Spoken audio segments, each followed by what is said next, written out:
E a todos, sejam bem-vindas, bem-vindos a mais uma edição do GNC, Gestão, Negócio e Conjuntura, um programa da Escola de Negócios em parceria com a Escola da Indústria Criativa da USCS, trazendo temas do nosso dia a dia relacionados à gestão, ao mundo dos negócios e às questões econômicas da atualidade. Meu nome é Volney Gouveia e convido-os a embarcar conosco num debate sobre dólar, investimento direto estrangeiro no mundo pós-Covid e as empresas multinacionais. Venha e participe conosco. E no programa de hoje falaremos então sobre o dólar e o investimento estrangeiro direto no Brasil. Nestes tempos de transição de governo, a economia tem ganhado destaque nos meios de comunicação. Nos últimos anos, o dólar tem oscilado e o fluxo de dinheiro estrangeiro, apesar das incertezas, tem evoluído positivamente. Para falar sobre estes assuntos e muito mais, temos aqui a presença do professor doutor Edson Cubo, professor dos cursos da Escola de Gestão e Negócios da USCS. Professor, seja bem-vindo e obrigado por aceitarem o nosso convite. Obrigado, professor Volney. É uma honra estar aí para discutir esses assuntos tão importantes, né, envolvendo o Brasil e o mundo. Professor, o economista de Mar Baixa tem uma frase que eu gosto muito. Ele diz o seguinte, né? Só abre aspas. A taxa de câmbio é a invenção de Deus para desmoralizar os economistas. Fecha aspas. Essa subida e essa descida do dólar, como é que você tem avaliado aí essa situação à luz da sua experiência? É um profissional que tem acompanhado aí o cenário internacional. Eu encaro na verdade, a taxa de câmbio, né, como um dos preços mais importantes da macroeconomia, né? Na verdade, está muito ligado à questão, digamos assim, das expectativas, né, do risco do país, né, digamos assim, que o mercado tem, ou uma parte do mercado, né? E aí, em função do que vai acontecer com o governo, das regras do jogo das instituições, né, você tem essa questão da oscilação na taxa de câmbio. Eu acho que a gente ainda está comparando aí com alguns vizinhos, claro, né? Aqui na América Latina, nós temos uma posição ainda muito saudável, temos reservas internacionais, então a gente consegue, de certa forma, controlar, né? Mas eu encaro a taxa de câmbio como um termômetro, né? Se há um receio do mercado, digamos assim, em relação ao que vai acontecer, o pessoal começa, enfim, né, a comprar dólar, Apostar contra, sair do real, vamos, né? E aí aquela coisa inevitável de oferta e demanda, né? Você começa a ter um aumento aí do dólar, desvalorização cambial, né?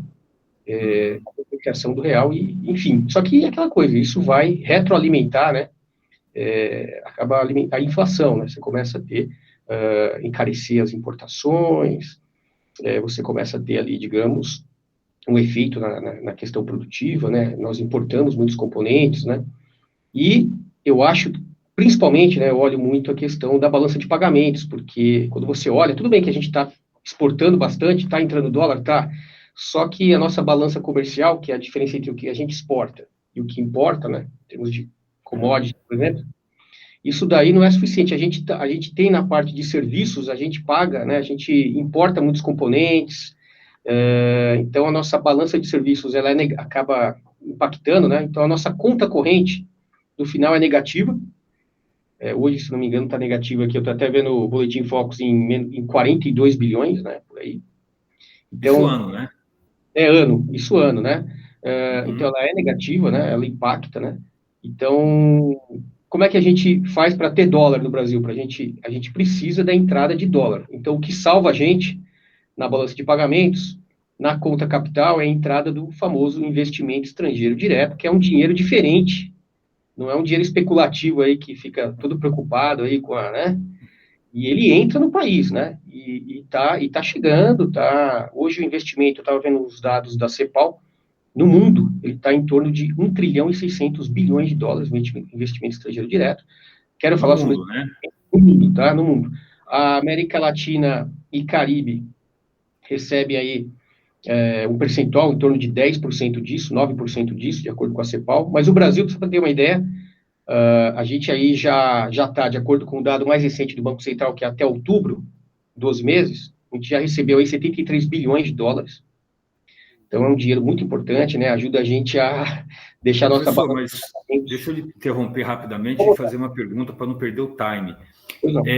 Desse ingresso de 73 bilhões, esse total é de investimento direto estrangeiro ou ele é também aquele investimento em portfólio, que está muito associado com a taxa de juros no Brasil, que é uma das mais altas hoje e que atrai esse capital? É exclusive ou é inclusive investimento em portfólio? Não, ele é exclusivamente investimento direto no país. É a terminologia que o Banco Central usa no Boletim Focus, o IDP, né? Ele é a Uhum. entrada com dinheiro um exemplo, né? As multinacionais colocam aqui para ampliar projetos, para as filiais. Pode ser também ligado à questão de aquisições e fusões, mas é um dinheiro que entra mesmo a longo prazo. Ele não é esse dinheiro que é esse dinheiro do chamado, tem um nome, né, que o mercado financeiro gosta muito, né, que é esse dinheiro que vem por causa da taxa de juros, do diferencial da taxa de juros, né? Ele é um Uhum. dinheiro longo prazo, investimento estrangeiro direto, né? Focado ali em ficar, em ganhar mercado, marcar território. Então, um exemplo, no meio da pandemia, a Renault anunciou aí um investimento de 1 bilhão, se não me engano, 400 milhões de reais aí para carros híbridos. A Toyota estava anunciando um investimento de 1 bilhão de reais para carros também, né? A gente recebe, né? Então, é uma coisa impressionante. O Brasil, enfim, os players globais enxergam no Brasil, ó, pode ter crise, pode ter isso aqui, não, a gente tem que estar lá naquele país e o dinheiro, o investimento estrangeiro direto entra e eu acho que ajuda muito a gente na balança de pagamentos, tá? Não na balança comercial. Então, eu acho que nessa linha, então, eu acho que você está até respondendo parte da minha outra pergunta, que é a maneira como os investidores estrangeiros estão vendo a situação econômica no Brasil. Então, nesse sentido, eles veem de maneira positiva, né? E tem sido assim. Perfeito. O que é mito e é verdade nesse processo todo, porque nós estamos em processo eleitoral, quer dizer, já passamos por esse processo eleitoral, tem aí um governo de transição, há uma expectativa com a indicação do ministro da Fazenda, enfim, e ao mesmo tempo entram 74 bilhões de dólares, quer dizer, então essa realidade econômica está descolada do ambiente político interno. Pois é, o que acontece é o seguinte, né? Devido a essa questão da Covid, a questão da guerra da Ucrânia, todo esse movimento, você já tem ali o mercado observando que houve uma diminuição, olha só que coisa diferente, da globalização. Olha, cada um tem que meio que tomar conta do seu, tem que ter os seus fornecedores, tem que ser.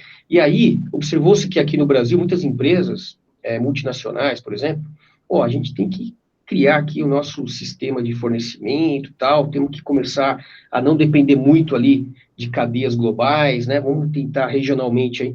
E aí, eu estava vendo agora, recente, aí, uma entrevista com o presidente do Deutsche Bank Brasil, que anunciou que o Deutsche Bank está aumentando aí, talvez mais de 70 vezes os investimentos no Brasil, porque as multinacionais querem ficar aqui, não depender das cadeias globais aí que podem se desfazer por uma guerra ou uma pandemia.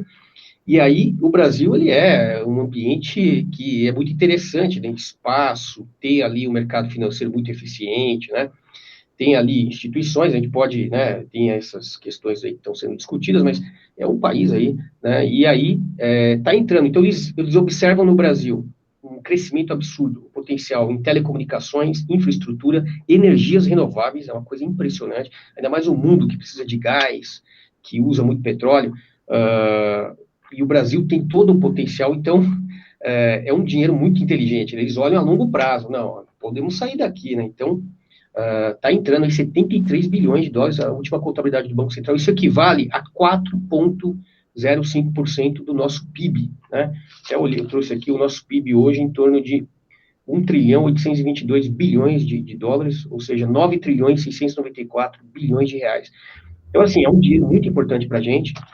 Entra dólar, a gente consegue, né? Nossa moeda é emergente, né? A gente consegue ali controlar ali e tal, né? Então, eu acho que o Brasil é estratégico, tem que estar no Brasil. Professor, eu acho que isso aí também explica em parte, né? Eu acho que essa estabilidade do dólar, né, na faixa ali dos 5,50, tem muito a ver também com isso, né? Ou seja, nós passamos por um processo eleitoral e o dólar até que se comportou muito bem. Isso já é uma sinalização, como você disse no começo, né? O dólar, a taxa de câmbio é um preço importante da economia e que reflete, né, as condições de mercado e a percepção dos agentes econômicos.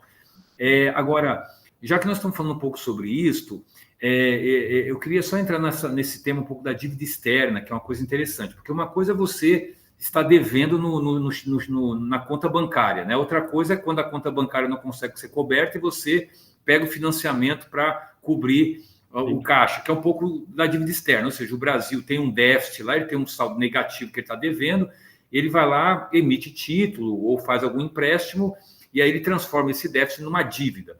E a dívida externa no Brasil hoje, como é que está essa dívida externa em termos de fragilidade e como estão essas reservas hoje, se nós estamos numa situação mais tranquila ou não, enfim.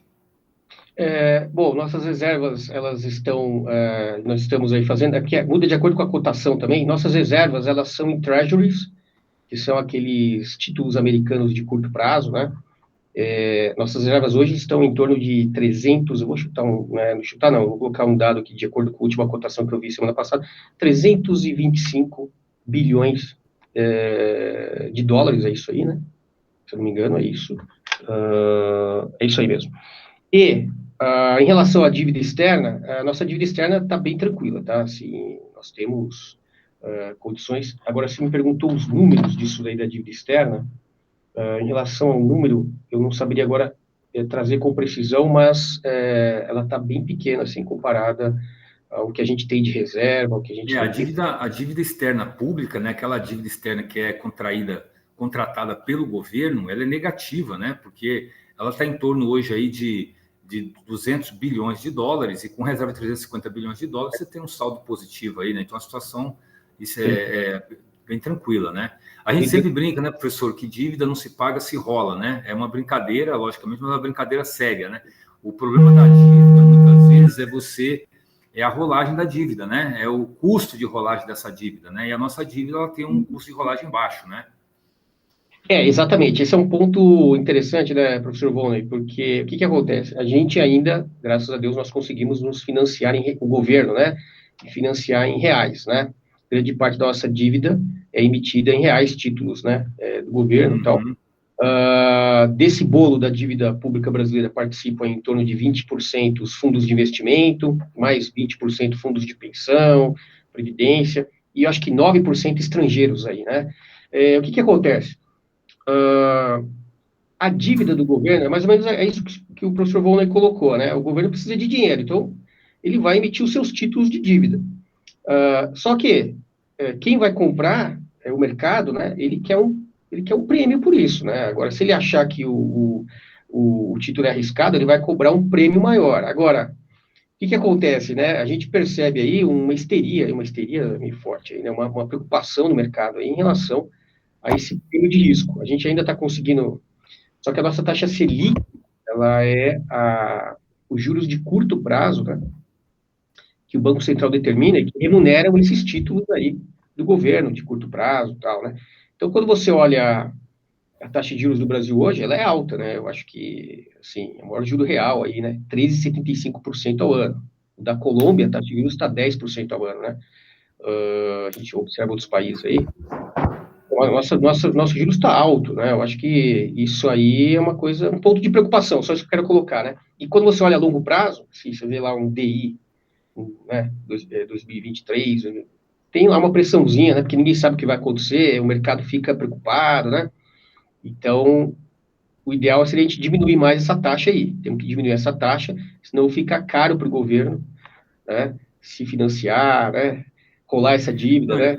E detalhe que você acaba trocando a dívida externa por dívida interna, né? Porque ela acaba aumentando muito aqui dentro, né? Isso tira capacidade de investimento do próprio governo no médio e longo prazo, né?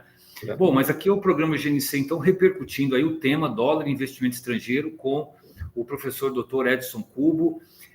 Professor, o Brasil é um importante país aí dos chamados BRICS, né? Dos países emergentes. Como estamos aí em relação aos países do grupo quanto ao ingresso de capitais? Já descobrimos que somos confiáveis, né? Mas, assim, em relação à China, Rússia, Índia, África do Sul, como é que nós estamos em termos de investimento direto estrangeiro? Bom, nós não estamos hoje, devido a essa questão da Rússia, né? A Rússia, na verdade, está sofrendo desinvestimento estrangeiro direto, né? As multinacionais estão saindo da Rússia, né? Estão cortando relações, então, devido a essa questão da guerra e tal, né? Então, o Brasil ele está numa situação, eu diria, hoje, na América Latina, ele recebe o maior percentual de investimento estrangeiro direto que entra, 33%, tá? Vem para o Brasil, enquanto na Argentina é 5%, Chile é 9%. Eu diria que o Brasil está numa situação de mediana para boa aí, né? Claro que a China é realmente o grande receptor aí do estrangeiro direto, mas o Brasil ele está ali, eu acho que ainda, pelo menos, né, está numa situação de mediana para bom, né? A Índia ela tem recebido também muito, né? Mas o Brasil ele está recebendo hoje esse número que eu coloquei no começo, em torno de 73 bilhões de dólares. Antes da pandemia, a gente recebia em média por ano 80 bilhões. Na pandemia caiu para 23, 30, 33, 34 bilhões de dólares. Agora já está em 73 bilhões, né? E a projeção de acordo com o último boletim Focus, voltar para 80 bilhões, né? Uhum. E, aliás, só temos uma particularidade aí quando olhamos a América Latina e olhamos os países dos BRICS em particular, que nós temos o caso da Argentina, que está numa situação muito delicada, sob o ponto de vista do balanço de pagamentos, né? Porque ela está com uma dívida muito alta, está com empréstimo junto ao FMI e tem uma dificuldade, né, de gerar caixa, ou seja, ela só consegue gerar dólar via exportação, ela não consegue via ingresso de capitais, exatamente por esse problema de solvência da dívida. Isso é um aspecto. E a Rússia, como você bem colocou, sofrendo esse desinvestimento, está envolvida numa guerra, que, logicamente, diminui, né, a atratividade do país e traz uma série de consequências econômicas. E o Brasil, em particular, está numa situação favorável, porque nós transitamos aí para um processo eleitoral, né, em condições normais de temperatura e pressão, democrático, né, e que, logicamente, consolida aí essa condição do país aí como um receptor de capital estrangeiro, né? Não, perfeito. Eu acho que, já que o professor Bonner mencionou a Argentina, que eu acho que é um estudo de caso muito importante, né?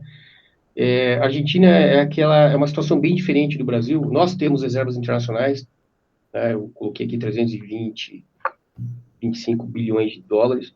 A Argentina tinha zero, ela pediu em torno de 50 bilhões de dólares para o FMI de joelhos, aí teve que se refinanciar. Ela se endivida ela se financia em dólar, né? Tem uma dívida externa absurda, né?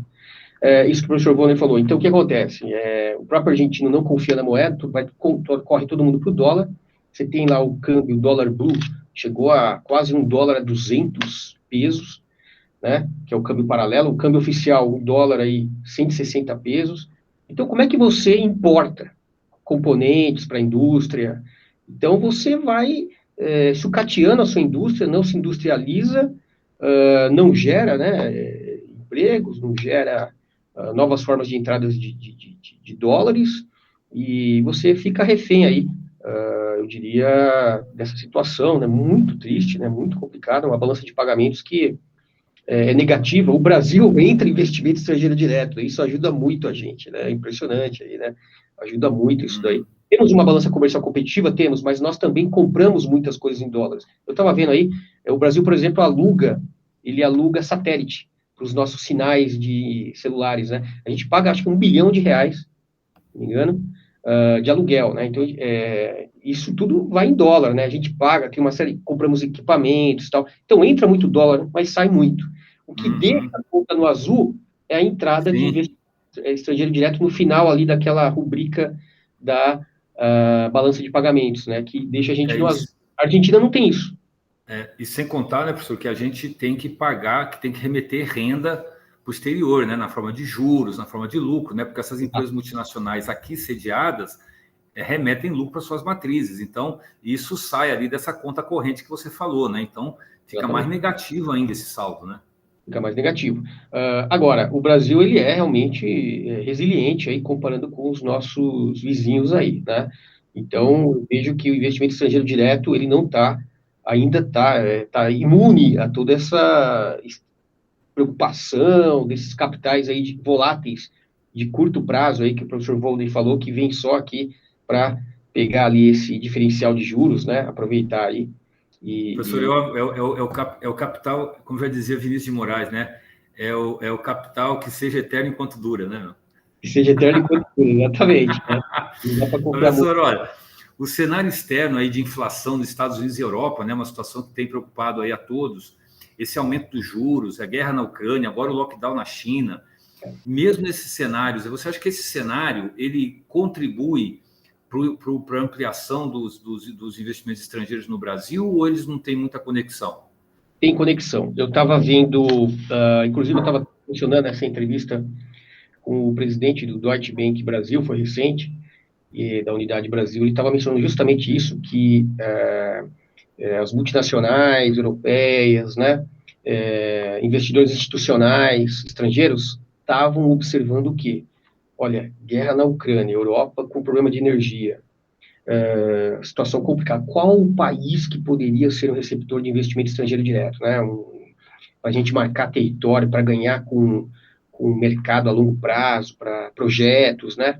E que tem energias renováveis, que pode ser uma plataforma interessante de energias aí, e tem ali, né? A gente pode, Brasil, com certeza o Brasil está se beneficiando, né? É triste, né? Realmente ver o que está acontecendo lá.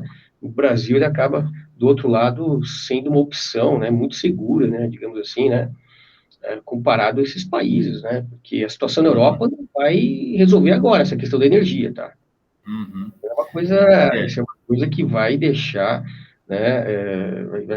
Enfim, vai deixar ali marcas, E eles né? estão entrando no inverno agora, né? E essa entrada no inverno aí vai aumentar a demanda por combustível, né? Por gás natural e isso pressiona mais ainda, né? Ali inflação, pressiona, né? Exatamente. A capacidade instalada, né? Enfim.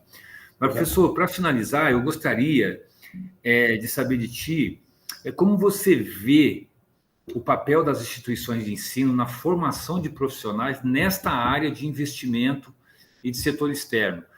Por exemplo, na sua disciplina, né, aqui na nossa escola de negócios, né, como esse tema aí é inserido? Gostaria que você compartilhasse conosco aí a sua impressão sobre isso.